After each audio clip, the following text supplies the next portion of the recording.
Akwaba, and welcome to Expat Life Ghana. I'm Ayo, and this is Tony, and we're documenting our move from Texas to Ghana as we go beyond the return. In this video, in just over a month, Ghana has gone from worst to first. Wait, what are you talking about? Money, baby, money. Oh, okay. So let's get this video started.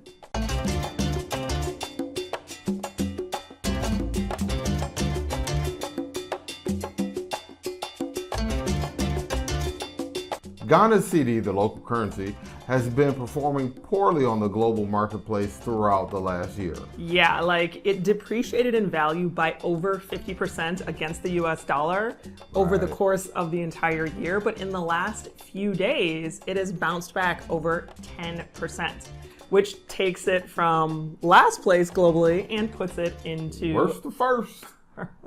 Yeah, because of that 10% gain, this month Ghana cedi has become the fastest appreciating global currency against the dollar. I feel like it should be like, yay. I know, Wait, I'm like, is it yay or is it not yay? I don't know, I'm happy, but I'm not. Well, let's talk about this a little bit more because, you know, just like that, worst to first, it's pretty memorable, right? Well, I remember when we first moved here, you know, it was in the mid-fives. Yeah, it was in the mid-fives. But before, when we were visiting, it was even lower than that. So in just the 2 years that we've been here, it's gone a long way because last month it got all the way to 15. So that meant 15 cedis for every $1 you exchanged. 15. And it slowly started, you know, dropping. And as of this morning, the 15th of December, I wake up and what's happening? It's under 10. And that's a ton of movement in a very short amount of time. Oh, absolutely. And it's partially because of a few different things. First off, the Ghana government has worked out this deal with the International Monetary Fund to kind of get a bailout set for next year. They've also set their budget for next year in terms of the national operation of the government, and that includes a government hiring freeze. And then the last big thing was that they put the wheels in motion to restructure the national bonds. And unfortunately, it's probably going to shortchange quite a few investors who are really going to end up eating a lot of the national debt. So are things rosy? Is that... Are things rosy? Are they really? Well, it sounds like it. They got like all this stuff. Well, I don't know. I don't know either. I don't know. Well, so how is the country impacted by this swing? What do you think? Well, personally, I see my exchange rate went down. That was really painful. Yeah. For a minute, we were like, I was like 15. Like, yeah. I was like, ooh, go to the Forex. But will it last?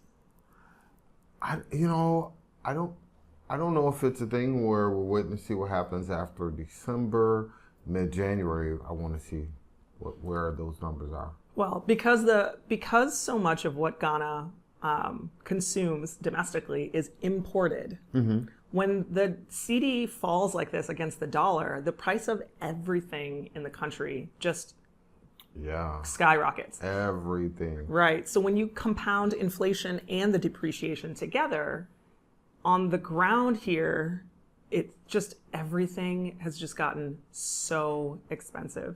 I was talking to someone the other day who said that they had to stop buying bread. Like they were going to try to figure out what to do as a substitute for bread because the bread prices have gone up so much.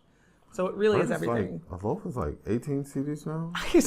I mean, I went to go buy one and I was like, I'm sorry, what did you say? What? Yeah, bread is 18. A loaf of bread. And it was like 6, 7, maybe? Yeah. So, I mean, that's a huge difference for someone on a fixed income who's trying to go from buying a loaf to now buying a slightly smaller loaf at triple the cost when your salary has not increased at all. So what do you think? Like, is the impact of the depreciation something that Ghanaians like are coping with well? Is it something that... For me, what I see is they're coping, but they're being, squeezed so hard. Like there's not a whole lot much more they can do. Yeah, I mean, everyone's cutting back. Yeah, when you look at the price of everything, the price of transport, gas itself, Food costs. Food costs, Oh, outrageous. gosh. There's every residual thing is affected. So, the one thing that's not affected is the salary coming in. Ugh, it's so painful. Because there have been a few strikes from a couple different labor unions and groups that have been advocating for an increase in pay. But to increase the pay means that the products that those people or the services those people are providing also increases in order to compensate for that. Right. Which it almost just ends up being this cycle that never ends. Hi, I'm Leo. Subscribe right now.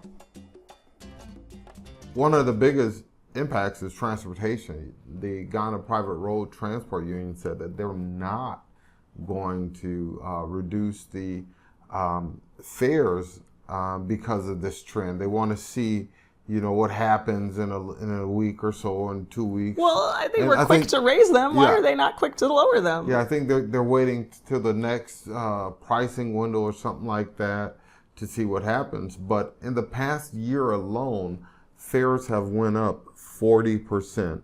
And that is a ton. But we've seen the price of petrol go up as much too. When we first moved, we would see that you could get a liter of gas for like 4 CDs. Yeah, $3.50. I remember that. It Yeah. was like $3.50. And the last time you went, how much was it? It was like 18, 19. And they say, so mid-December, we're supposed to see reductions going down to 13 and for petrol. And it has been coming 18, down. Slowly it has, Yeah, and it has been 18 for the diesel. So I'm just hopeful that it's steady and it continues to go down, and everything touched that went up comes down. But that is the thing, right? Because the Ghana Union of Traders Association is asking for price reductions of goods. They're saying like, hey, okay, the prices for fuel have come down. The depreciation has reversed, like, we're appreciating value. The price for goods should be coming down. And a lot of people are saying that that is the wrong move because it's December. Yeah. And it's like, in Ghana, when the prices go up, they don't seem to come down. Yeah.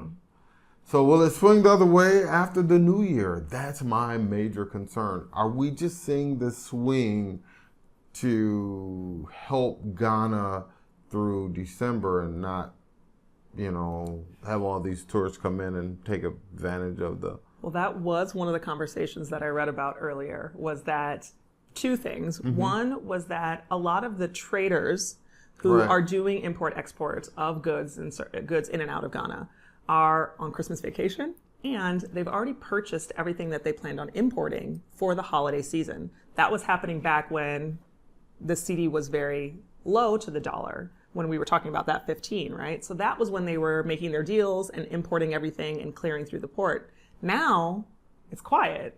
They're not importing anything right now. It's vacation, it's holiday, and they've got everything in for the holiday season already. Yeah. So there's not really a lot of action happening there, which is also contributing to why the CD is coming down, because nobody's exchanging right now, except for the tourists who are in for the holidays. And I don't know the relevance of it, but like ECG, the electric company here, we're telling people to, go buy power before the week of Christmas because some vendors may be off. I'm like, They didn't do that last year. They didn't.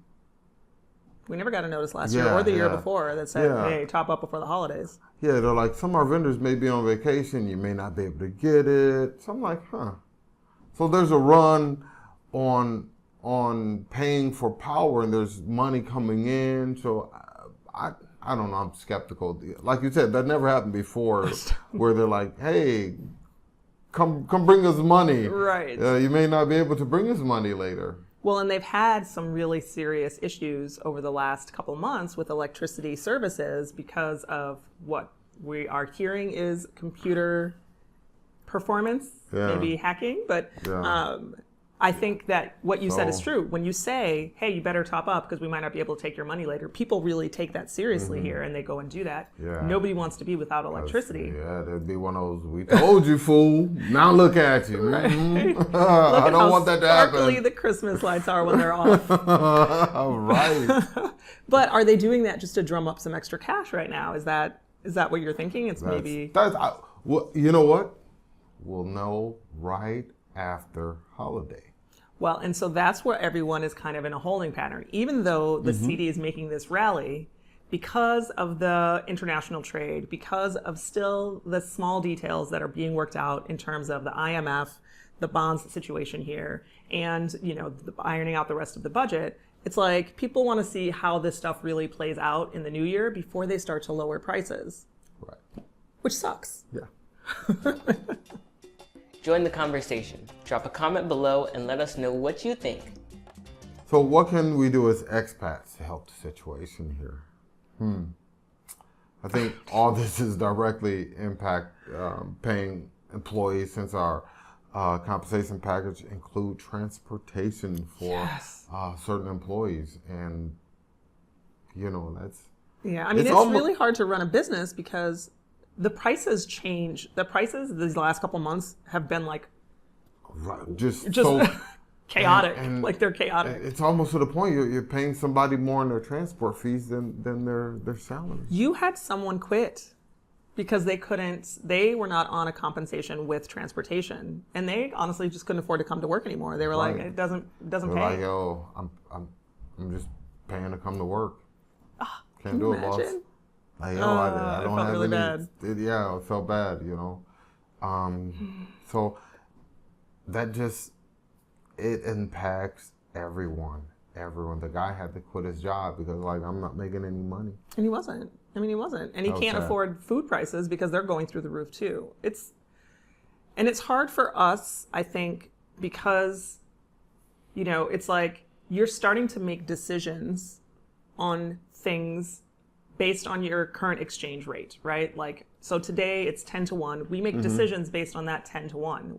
Is this affordable? Is this the right choice? Right. But then it's hard to make those decisions and When commitments. things move. And then yeah, it's like your whole budget is thrown out the window. You got to start all over when things Right. move so quickly up and down. Exactly. And then our employees are trying to negotiate their salaries as well. And you don't know, am I negotiating this at a great rate, or am I Right. negotiating this at a rate that's going to be progressively worse over the next couple months? Is that what we're doing? Yeah, And that's get what locked we're in? doing. So yeah, It's been rough. it's been rough. But worst to first, We'll take it. That's a good thing for Ghana if it can sustain that. Keep going up. let's hope. Yeah. Well, not too far up, I mean, like back to where it was, that's good, but not less than that. Anyway, I guess the anxiety at this moment is trying to figure out if what goes up actually comes down or if what goes up stays up. Yeah. What do you think? I don't know. This is Ghana, so things usually don't go back down once they're up. Oh, no. Oh. So that's life. I'll take it though. So there you have it. Ghana goes from worst to first on the global stage. If you are planning your return, join our closed Facebook group so you can connect with folks just like you.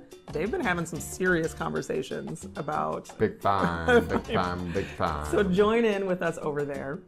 Yes, and if you're planning your first trip to see the first, or why Ghana is went from worst to first, check out what we have to offer on our website at expatlifeghana.com, including full-service tours, airport pickups and drop-offs, and day trips to see the best of Ghana. Plus, don't forget, we offer accommodations at our B&B. Check out the rooms at the lodge and consider our full service options available online, expatlifeghana.com. Hit that like button if you're still here with us, and subscribe. Yeah, don't forget to hit the notification bell because we go live the last Friday of every month, and you know you want to join in on the conversation over there. Yes. They're very lively. Very lively. And with that, Charlie out for now.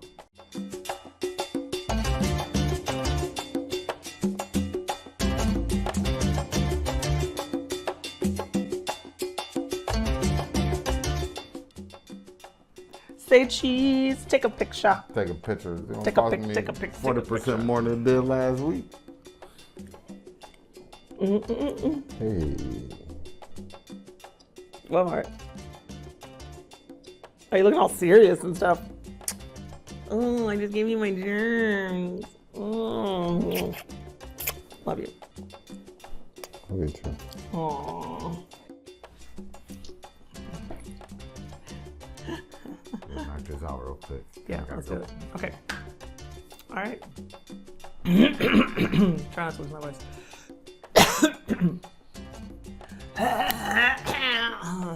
Yeah, I'm good. We share everything, don't we? You gave me this stupid cold anyway. Aquaba, and welcome to Expat Life Ghana. I'm Ayo, and this is Tony, and we're documenting our move from Texas to Ghana. Are you? No, it was like this. I was like, not ready. I messed that up. Let me do that again. You did that. Okay. Plus, ooh.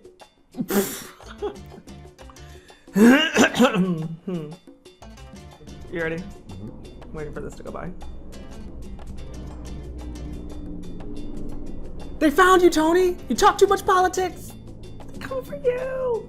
I think that every time they fly over the house, the guest house, dude, if they start hovering and I start hearing engines roaring, I'm running. Where are you gonna run to? I'm running. Over your chain link electric fence? I don't know, I'm gonna get in the truck and take off. I'm gone.